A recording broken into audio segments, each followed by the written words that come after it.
Magandang araw!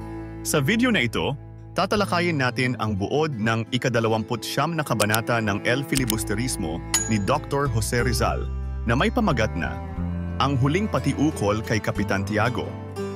Pag-aaralan din natin ang mga mahahalagang pangyayari, tauhan, tagpuan, talasalitaan, at aral, mensahe o implikasyon na matatagpuan sa kabanatang ito. Simulan na natin. Sa kabanatang ito, inilarawan ang marangyang libing ni Kapitan Tiago. Si Padre Irene ang hinirang na tagapamahala at tagapagpatupad ng kanyang testamento. Ang malaking bahagi ng kayamanan ni Kapitan Tiago ay ipinagkaloob sa Santa Clara, sa Papa, sa Arsobispo at sa mga orden, habang 20 piso naman ang inilaan para sa matrikula ng mga mahihirap na estudyante. Bagay na iminungkahi ni Padre Irene bilang tagapagtanggol ng mga kabataang nag-aaral. Bagaman inalis ni Kapitan Tiago ang pamana para kay Basilio dahil sa umano'y kawalang utang na loob, isinauli ito ni Padre Irene na nangakong siya mismo ang magbibigay mula sa sariling bulsa.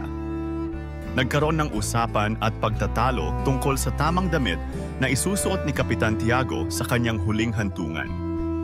Iminungkahi ni Kapitan Tinong na isuot ang isang Pransiskanong abito para maiwasan ang apoy ng impyerno, ngunit sa huli, napagpasyahan ni Padre Irene na isuot na lamang ang isa sa mga lumang damit ng kapitan dahil ayon sa kanya, walang pakialam ang Diyos sa panlabas na anyo. Lumaganap ang kwento na nagpakita ang kaluluwa ni Kapitan Tiago sa mga madre. Suot ang kanyang paboritong frock coat, may daladalang tandang, nganga sa pisngi at opyo sa bibig. Nagkaroon din ng mga usap-usapan sa mga sabonghero kung magpapasabong si Kapitan Tiago sa langit kasama si San Pedro at kung ano ang magiging kalalabasan ng laban. Sa libing, 3 pari ang nagmisa at nagkaroon ng mga espesyal na seremonya na nagpaigting sa karangyaan ng libing. Maraming kamanyang ang sinunog, agwa bendita ang ipinandilig sa kabaong, at si Padre Irene ay umawit pa ng Dies Irae mula sa koro. Marami ang humanga sa engranding libing, kabilang na si Doña Patrocinio, na dati karibal ni Kapitan Tiago sa pagiging relihiyoso. Siya ay labis na nainggit sa marangyang libing at inisip pa na mamatay na rin para matalo ang karangyaan ng kanyang dating kalaban. Sa kanyang kamatayan, naging isang pagkakataon si Kapitan Tiago upang ipakita ang kanyang katayuan at kasikatan, na nagdulot ng inggit sa mga nais na malibing ng mas bongga kaysa sa kanya. Dumako naman tayo sa mga mahahalagang pangyayari sa kabanatang ito. Hinirang si Padre Irene bilang tagapamahala at tagapagpatupad ng testamento ni Kapitan Tiago, at ang malaking bahagi ng kanyang kayamanan ay napunta sa simbahan at mga relihiyosong institusyon, habang maliit na halaga lamang ang inilaan para sa edukasyon ng mga mahihirap na estudyante. Inalis ni Kapitan Tiago ang pamana kay Basilio dahil sa kawalang utang na loob, ngunit ibinalik ito ni Padre Irene mula sa kanyang sariling bulsa bilang pagsuporta sa batang mag-aaral. Nagkaroon ng pagtatalo tungkol sa tamang damit na isusuot ni Kapitan Tiago sa libing, kung abito ba ng Pransiskano o ang paborito niyang frock coat. Sa huli, pinili ni Padre Irene na isuot ang isang lumang damit ng kapitan. Kumalat ang chismis na nagpakita ang kaluluwa ni Kapitan Tiago sa mga madre. Dala-dala ang kanyang tandang, nganga at opyo na naging usap-usapan sa mga sabonghero kung siya ba ay magpapasabong sa langit kasama si San Pedro. Naging napakagarbo ng libing ni Kapitan Tiago na pinangunahan ng 3 pari at nagkaroon ng maraming ritual at seremonya. Marami ang humanga at nainggit, kabilang na si Doña Patrocinio, na nagnais pang mamatay upang malampasan ang karangyaan ng libing ni Kapitan Tiago. Mga mahahalagang tauhan. Kapitan Tiago, ang namatay na pangunahing tauhan sa kabanata na inilarawan bilang isang mayaman at relihiyosong individual. Ang kanyang marangyang libing ay naging sentro ng mga pangyayari sa kabanata. Padre Irene, ang pari na hinirang bilang tagapamahala at tagapagpatupad ng testamento ni Kapitan Tiago.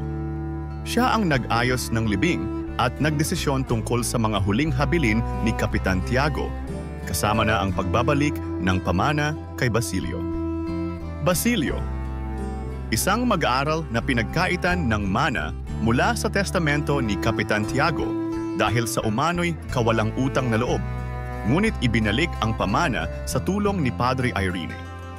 Kapitan Tinong, isang kaibigan ni Kapitan Tiago na nagmungkahi na isuot sa bangkay ang isang Fransiskanong abito para maprotektahan mula sa apoy ng impyerno.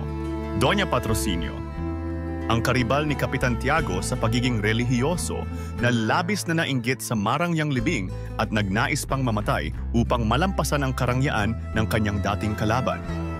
Dumako naman tayo sa tagpuan ng kabanata. Ang tagpuan ng kabanatang ito ay sa bahay ni Kapitan Tiago at sa simbahan kung saan idinaos ang kanyang marangyang libing.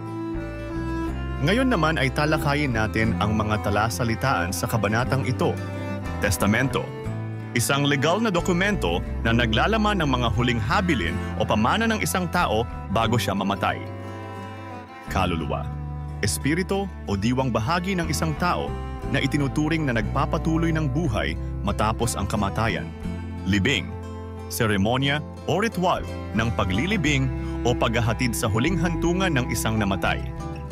Kamanyang, isang uri ng insenso na sinusunog sa mga ritual o seremonyang panrelihiyon upang magbigay ng mabangong usok.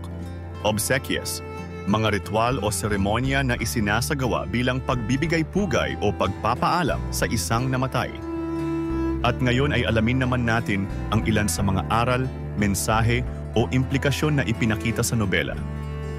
Ipinapakita ng kabanata na sa lipunang pinaghaharian ng yaman at relihiyon, madalas na mas pinahahalagahan ang panlabas na anyo at ritual kaysa sa tunay na kabanalan at kabutihan ng puso.